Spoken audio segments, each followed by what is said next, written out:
Well, good morning or good afternoon or good evening, wherever, whenever you find this. Hey, guys, welcome back. It's another live session, Solve Live. Hey, were you able to attend the Solve conference this week? It was happening yesterday and then the pre-conference the day before. Boy, what a great event that was. It was so much fun. I got to tell you, there was so much technology running everything to make it live. It was a great time. So hopefully you were able to be there. Hey, if you're watching, comment. I can see your comments. They show up over here on that side of my screen. You can't see it, but I can. Hey, everyone. Hey, crazy dark outside. We'll see if I lose any power. That's a big thunderstorm rolling through San Antonio. Anybody from San Antonio watching? Tell me where you guys are. Hey, so today I thought I would bring back my good friend and partner in technology crime, Kent Kingery. We got a couple things to talk with you about today. Kent is a partner technology strategist over at Prasad. Prasad's here. Great. Partner technology strategist over at Microsoft and just a great friend. I've known him for years. I've known him for many jobs. In fact, even while he was a racker, which he did a couple of years over here. So let's get Kent on stage. Come on over, Kent. Come in and say hi to everybody. Hey, Rosa from San Antonio's here. Hey, Jin from Houston's here. Ooh, everyone's here. Kent, how are you? I don't know. You said did 2 years over here like it was prison or something. That's what I say about Houston. That was a great. People ask me where I lived, and I said, "Well, I did 9 years in Houston, and then I got paroled." Yeah, there you go. Cool. Good morning. Good morning. Yeah, I mean, you and I are in the same town, so I'm looking out the window. It's getting dark. Oh, yeah. Hey, here's somebody from SA, Saudi Arabia, not San Antonio. Abdullah, glad you're here. Hey, someone from Peru is here. Michigan, the country of Michigan. Oh, state of Michigan. Sorry. State of Michigan. We got some rackers in India who are watching us today, Kent. Yeah, this is great. It's a good day. We're international now. We are. So Kent, we had the Solve conference this week. That was fun. We did. I actually got a chance to participate and do a session and attend a few other sessions. Yeah, it was great stuff. What was your session all about? Why don't you tell the fine folks around the world? Customer experience and how using customer experience effectively can drive business value. Yeah, Teresa Cortez, who is leading the modern work. Oh my gosh, she's incredible, and it was a great time. And we had George Lee from NetApp on with us, and it was just a great session. So well, and if you guys registered for the Solve conference, all of those sessions are available on demand back in the platform. So head back there. You'll find we'll be cutting some of that stuff up and making it available as content on the Solve website, rackspace.com/solve. If you haven't ever been there, well, shame on you. Head over there now after we do this. But you can probably do two things at once. Ken, we got a lot of people showing up, which is super exciting. Now, I'm going to tease our topic for the day, but I don't want to talk about it yet. Because I want people to ponder it, and I've got a question for everyone who's watching to add here as well. Hey, Ben from the UK, glad you're here. And here's what we're going to talk about in just a few minutes, everyone. Why is cloud computing so complicated? It's actually from an article on Forbes technology that I read earlier. Super interesting article.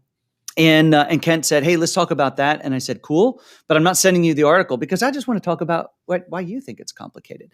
But everyone, here's what I want you to start thinking about. And you can go ahead and post it anytime is, why do you think cloud computing is complicated? Or what about cloud computing specifically is complicated to you? All right. But before we talk about all of that, Kent, we were just talking about, and I think it actually lends into our topic of the day. Kent and I share an addiction. Absolutely. It's to gear. Ooh. So this is, wait a minute, got to say this in a radio voice. The A10 Mini Extreme ISO. Coming soon to a studio near you. That's right. So, Kent's got a fancy mic. I've got a fancy mic. There's lights that are here. Normally, I have a better camera than I have today. Kent's got a fancy camera with fancy lenses. We're gear hounds, and it makes things kind of complicated. And we were talking before about, how getting different cameras, and we could even get to the point where we could even produce using a device like this A10 Mini Extreme ISO, and produce this type of content. But you know what? This service that we use, and we aren't paid. Actually, we pay to use this service called Restream Studio. It's a monthly fee. We have Daniel, the producer, running it in the background. He's been posting nicely here. Oh, look, he's moving things around, making it nice and entertaining for you folks at home. But it really is just a website. It's an as a service type thing. Kent, I turned you on to this. What are your thoughts about Restream? Oh, I love it. Love it. It's so easy to use. It's so easy to put things together. I've already used it a couple of times, even internally. I mean, we normally use Teams for everything, but there's every so often there's a use case where this makes sense. And it's like a full studio in a browser. It's just amazing. Yeah. This here is studio in a box.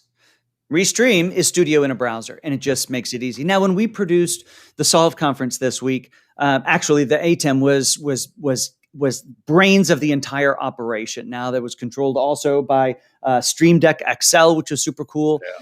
Yeah. But everyone who came in, I mean, it was all live. They were coming in on their own individual Zoom computers. The outputs of those Zoom computers were going to the ATEM, and then we did all the switching there and send it off to our streaming service. You had to use something like that to make it work, to pull off what we wanted to pull off. But with Restream, for us to get online and just chat about this stuff, it's perfect. But that really does lead us, Kent, into the conversation of why is cloud computing so complicated?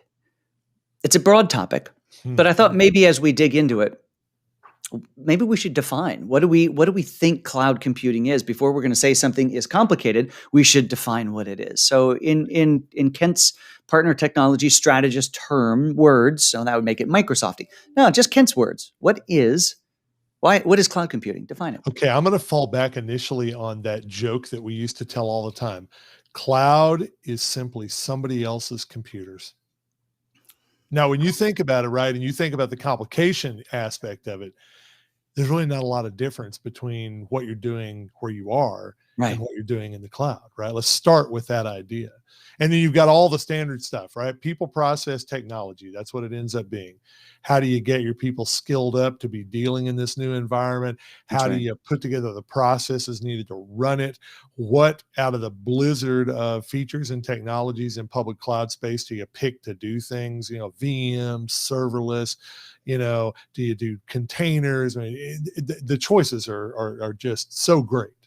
Well, and I think that's one of the things that really complicates the move to cloud, because it's not just like, hey, we're going to go into a new colo facility, because you could view it as that. We're going to move from the one over on the east side of town to one on the west side of town, or add a second one so we've got some redundancy.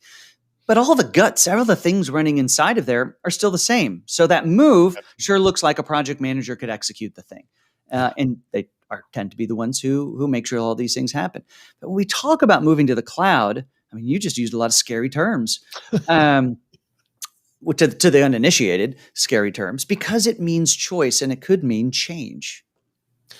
The change aspect of it is probably the scariest. You and I were talking, some time back, and I said the complication is often mental, right? Yeah. It is how do you get to a place where you are working in a data center, quote unquote, that you do not control, you do not own, you cannot walk on the floor, and you still have so many companies that are used to, as I say, walking down the hallway to see the blinky lights, right? Yes. They can't do that anymore.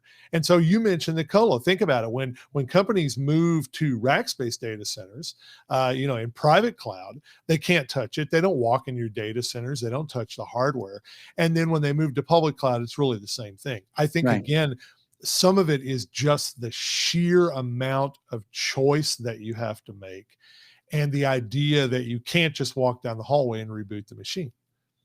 Well, and Pankaj makes a really interesting point over in the chat, and he says because cloud computing itself is inherently complicated, and the population of the cloud model approach has been riddled with chaotic platform level mismatches and so forth. But let's just take the front side of that, and that is because computing itself is inherently complicated. Now, that I think is a true statement, especially to someone who doesn't necessarily understand computing. I'm not saying Pankaj doesn't, but the entire business, doesn't necessarily understand it. Pankaj obviously gets it.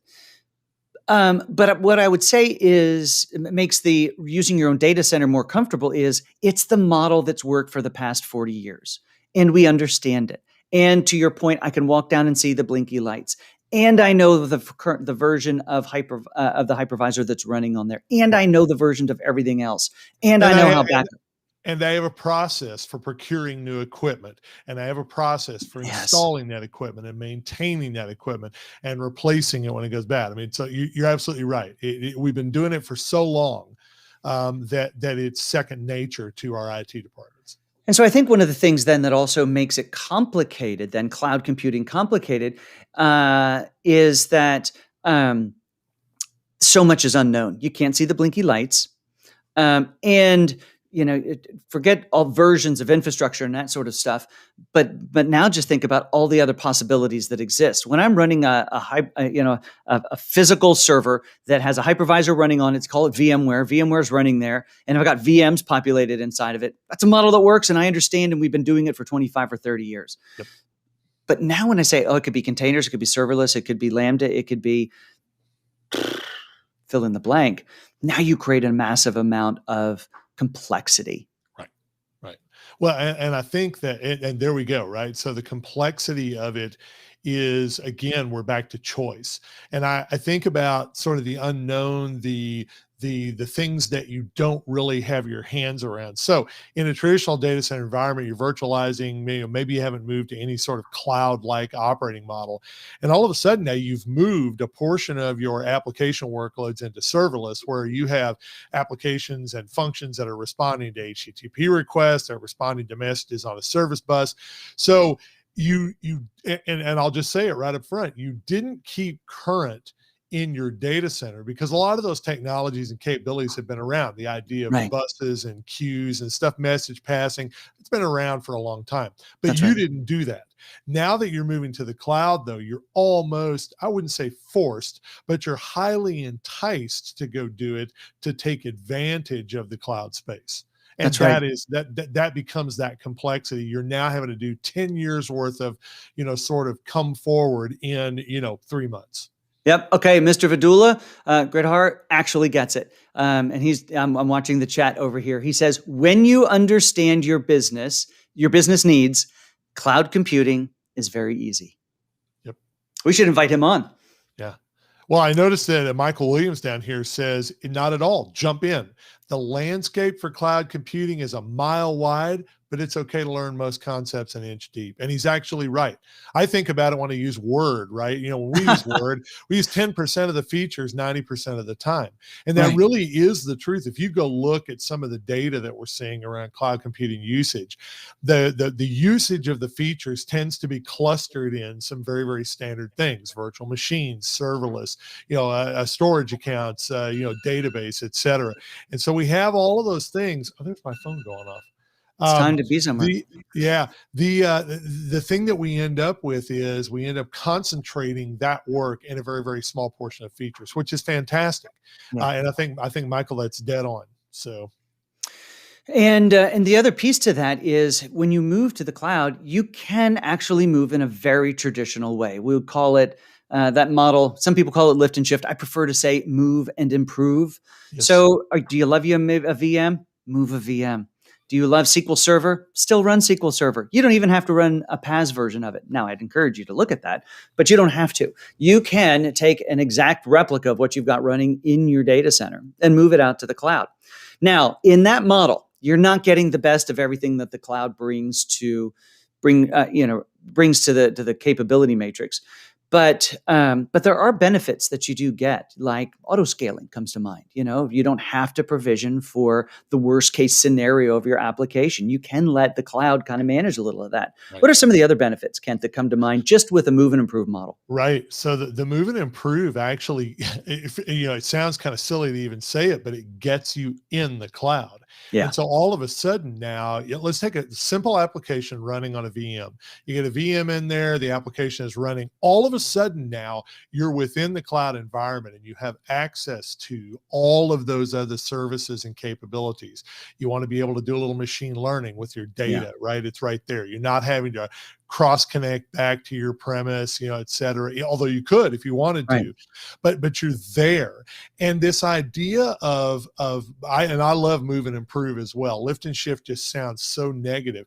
Move and improve is a perfectly valid scenario because it allows you to take an evolutionary approach. Remember several years ago, you and Eric Johnson and I were doing, a thing that we called the cloud smackdown, right? That's and right. We went through an evolution of an application that moved from on-premise to VMs to a little bit of serverless to containers, et cetera, all the way out to the logical conclusion. That sort of thing allows you, as Michael pointed out, allows you to learn the capabilities and learn the features, and you reduce the complexity because you're doing what you know and then moving into the things you don't know. So I think what we're coming back to, and look, Surya gets it as well. He's saying the same thing. If you understand your requirements, then choosing computing resources is very easy. Yes, it is very easy. But here's where I would challenge on requirements. Make sure that they are truly the requirements and not self-imposed, limitations. Make limitations, sure that they're not limitations. Right. And not, if you went to the Solve conference yesterday, I had a chat with Guy Kawasaki, and we talked about the 7 deadly words in any enterprise, and that's the way we've always done it. Oh my gosh! If your requirements are based on, well, it's kind of how we always done it, or did it, or could do it, then that's not a good that's not a requirement. That's just self-imposed crazy. Well, take the example that you made of PaaS database versus running like SQL Server on a VM. Right. The way we've always done it is we've run it in a server and we have a DBA looking at it and we tune it ourselves and we resource it ourselves. We do all that.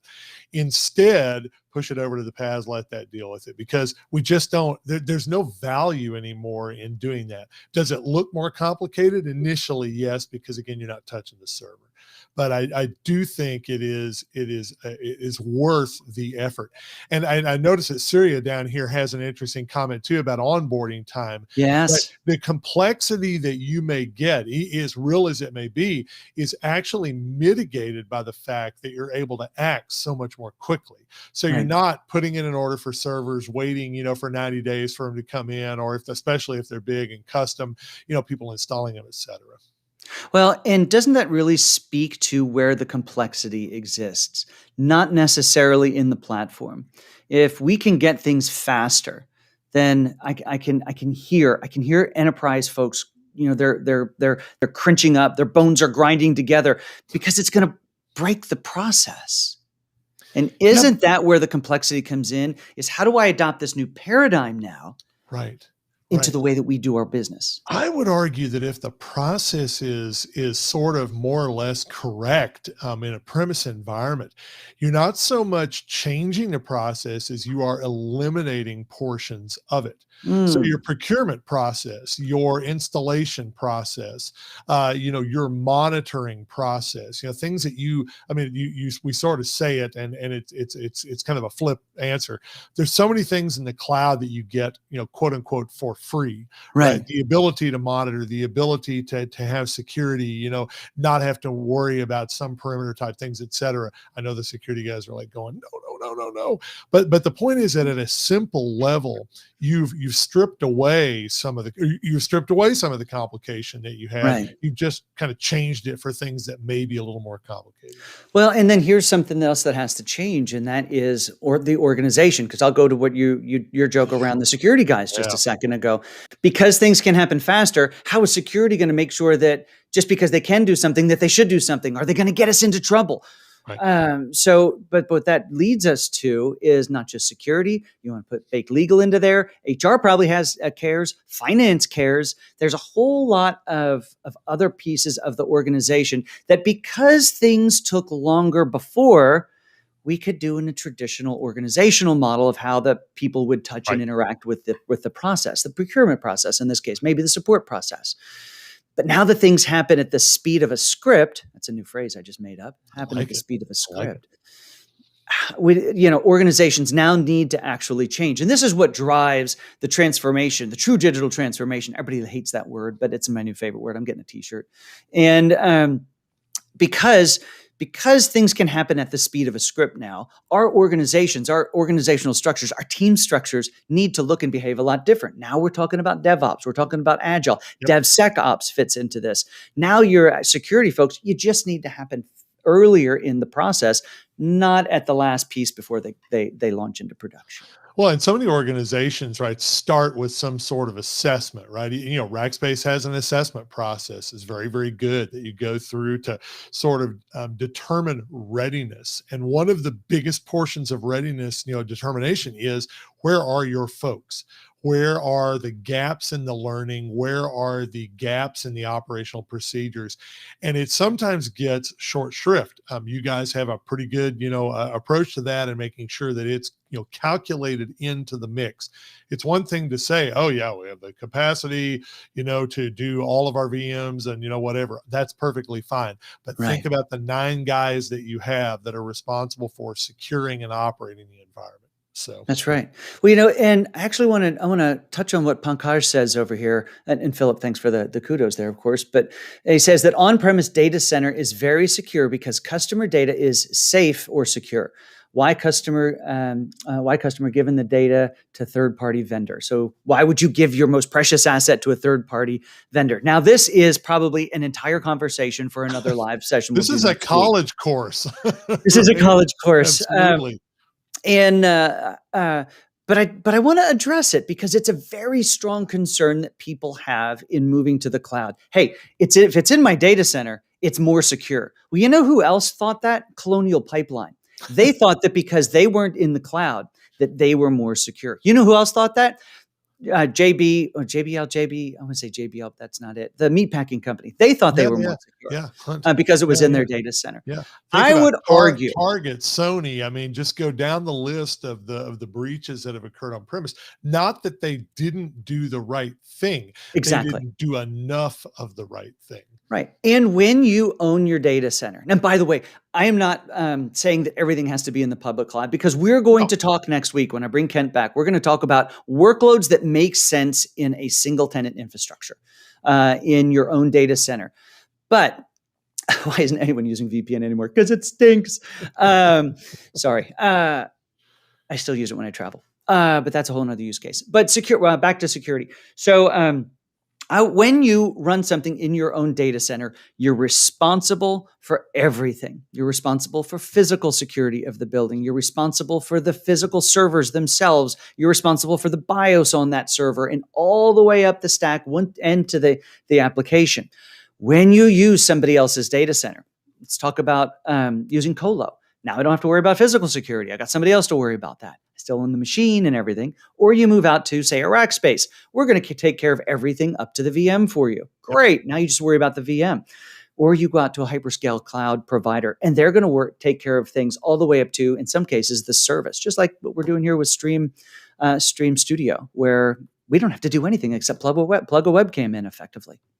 Well, and you've touched on a great point again about how to accomplish this and how to make it happen. Managed service provision, Rackspace, right? Elastic engineering, the approach of being able to turn that operational mindset over is huge, right? The advantages of it are just enormous. But I do want to go back and make one final sort of observation about the security. The amount of money that public cloud providers, and I'll take Microsoft as an example, the amount of money and the amount of effort that we put into security is staggering. Yes. If you go take a look at, our security portals, the trust centers that we have, places where we show you the things we're doing, whether it's PII data or, whatever it happens to be, the things that we're doing dwarf the capabilities of most other organizations. However, I will point out that it is just as easy for somebody to do something boneheaded in the cloud as it is on premise. They can still open port 1433 for SQL Server out on the public internet, just like they can anywhere else. The difference is, or just like in a premise environment, hopefully there's a system in place that's stopping that comes back and says, hey, you know what, you just did this. Are you really, really sure you want to do this? In fact, we're not going to let you do it. So. Yeah, which is a huge benefit to it. I want to call out a couple of comments in here. There's some really good stuff happening. So Steve, yes, disaster recovery is easy with containerized apps. I love containerization. We talk about move and improve. I love just staying where you are and get to containerized apps and start to then pick up your containerized workloads and move them around. Run them anywhere. Run them anywhere. Yep. Run them on a Pi. Talk to Ken about his Pi, his redundant Pi setups. It's incredible. CapEx 100% better is less in the cloud. In fact, there really is no CapEx in the cloud. It's an OpEx model. But that's actually one of the detractors to cloud computing, and that is it breaks the financial model of a lot of organizations. There you go. If you've got a financial group that is so hung up on the idea of the CapEx and their structure on CapEx, OpEx scares the living daylights out of them. That's right. So Steve, you're spot on with that one. And then Philip says legacy technologies are most commonly at fault. I've compromised the rest of the network. That's right. And actually that's, when you go back to it, it's what got Colonial. I mean, Colonial, unfortunately, had one of their network administrators or their system administrators passed away about 6 months before the breach, and they didn't deactivate the account. They didn't have software that told them there was a deactivated account or an account that needed to be, which meant that it didn't go through password refresh, which meant that the password was exposed, which meant the East Coast didn't get oil. It is interesting. Philip's talking about legacy technologies, but I think just the word legacy is the key. It's legacy thinking, it's legacy processes, it's legacy approach. It is doing things in the old way. And one of the things that we see so much is that companies are used to controlling their network. It's almost like they've got their own closed ecosystem. Then they get to the cloud and they don't realize that there's an issue there. That's why we're Microsoft pushing so hard on zero trust. Trust nothing, trust no one, et cetera. And again, like you said, that can be a college course. So it could be. I just, I got an email from our HR team last week, and the HR team says, hey, Jeff, we're glad you're employed here, but it appears as though you applied for state unemployment benefits. That's right. Somebody has my information, which meant that I got to go lock up all my credit reporting and all of the things I had to do. And it's a big pain in the neck. And to get into all of these things, it's two-factor. I mean, I'm getting text with stuff. I've got Authenticator set up for all these different things, and it's a pain in the neck. But oh gosh, trust nothing because your stuff's out there. Yeah. Well, hey Kent, we're coming up on the top of the hour, and we've all got meetings. A lot of good comments. I know this was a great conversation. All right, hey, we've got everybody kind of listening. Kent, when do you want to come back next week? Let's get this scheduled. How about next Thursday, same time? All right. And you know what we're going to start calling this, Kent? What are we going to call it? Cloudists Thursdays. Oh, I like it. I like it. Right. Because people, we're going to tell you who the Cloudists are. We are resurrecting a brand. All right, folks. It has been a wonderful conversation. Thank you so much for your participation, everyone in the chat. It makes this so much more lively, so much more entertaining. And Kent, as always, grateful for your friendship and for your technical brilliance, especially here today. Go, it's getting even darker now, man. Go get some umbrellas. Oh, and a shout out to Daniel. We can't forget producer Daniel. Producer Daniel pushing all the buttons, making things happen. Absolutely. Good deal. Hey, last plug is for the Cloud Talk podcast. I've got a great episode coming out, hopefully today. Got one more approval to get. And that is with Jeffrey Whitmore, who is technology leader over at the beauty brand Ulta. And they did they're just amazing technologists and did some really cool stuff. And you're going to love that episode. Hopefully it comes out today. Go to rackspace.com/solve or just subscribe to Cloud Talk. All right, everybody. Have a great day. We'll see you next week.